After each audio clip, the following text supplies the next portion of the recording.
with it. So I think my first like proper restaurant job in the States, if I remember this correctly, where was it? It was at a Chili's, actually. Yeah, it was at Chili's in Peachtree City. It was at Chili's in Peachtree City. And I started back in the house 'cause that's what I was used to.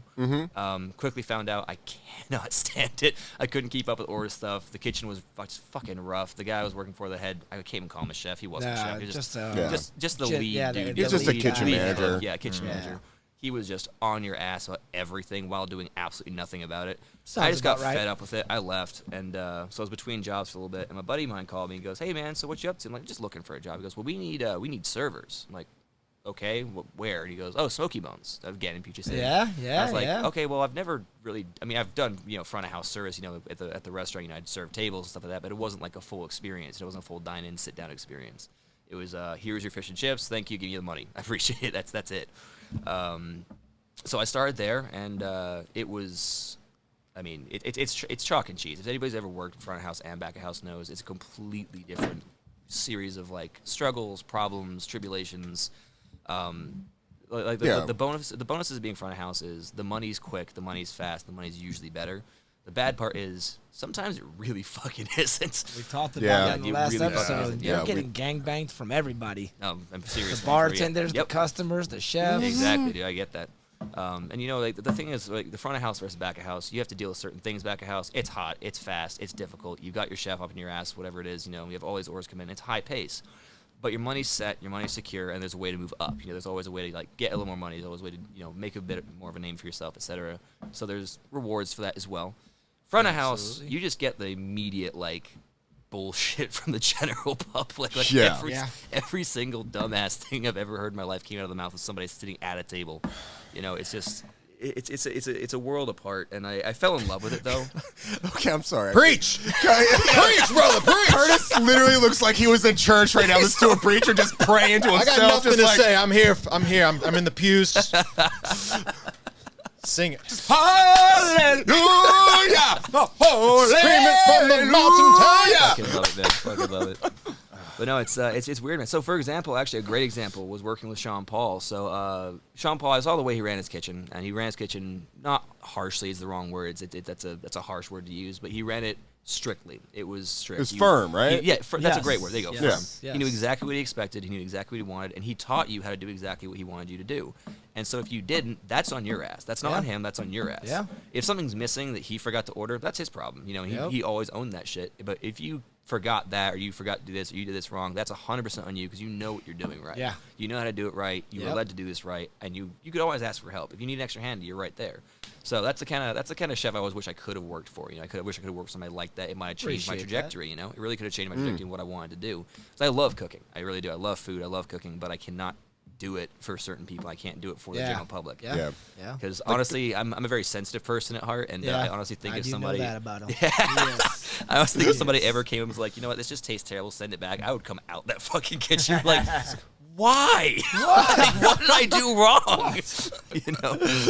But no, I mean, like again, front of house it's a very different thing. I think the biggest chalk and cheese, the biggest black and white is in the back of house. You are allowed to be 100% purely and like virally you and real. 100% who you want to be. Like at the very best, not the very worst. When you're front, you have to be an actor. Yeah, you're an actor. You're an actor who serves drinks. If you're not, absolutely. There's so many people I've worked with who like didn't make it because they decided they were just gonna be themselves. I'm like, that's the last thing you need to be. Like, not gonna work. I've drank with you. Please don't be yourself. Yeah. Like, that's the reason I don't go to front of the house because I can't do it. I couldn't put on that persona of trying to pretend like I'm somebody else. Oh, how you doing? Like the bruschetta incident. Saying, oh, I want bruschetta with no tomato. The fuck? You want some crackers? You want some crackers? Balsamic? Like, that's cool.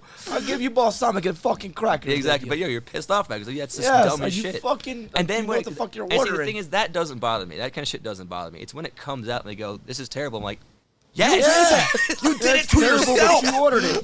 It's almost like we made it a certain way because it's good, and then you decide that you didn't like that. So, like, I'm sorry, I'm not responsible for what happens after this.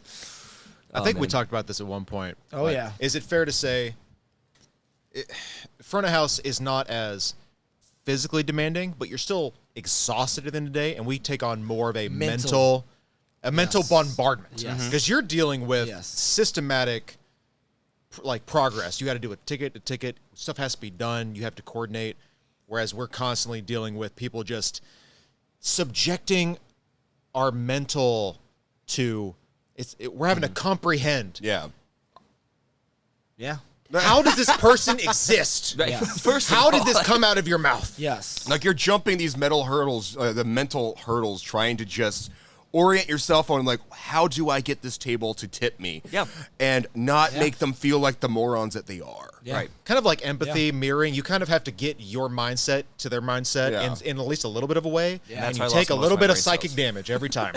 Yeah. One point. It's like I just keep getting crits. Like I just keep getting. I don't understand. I would say actually, I mean, it's a difficult discussion about which one's more physically demanding because, of course, in the back of the house, it's hotter. There's a lot of things going on. Physically or mentally. Yeah, I think but front of the also- house but- is mentally, back of the house is Right. physical. I would argue though, the front of the house is still very physically demanding, especially depending on what kind of Yeah. restaurant you work in. Smoky Bones, when I was telling you about, that restaurant is the size of like a warehouse. Yeah. It's huge. Yeah, If, it you're, if you're was- working it both was sides, huge. I've done before.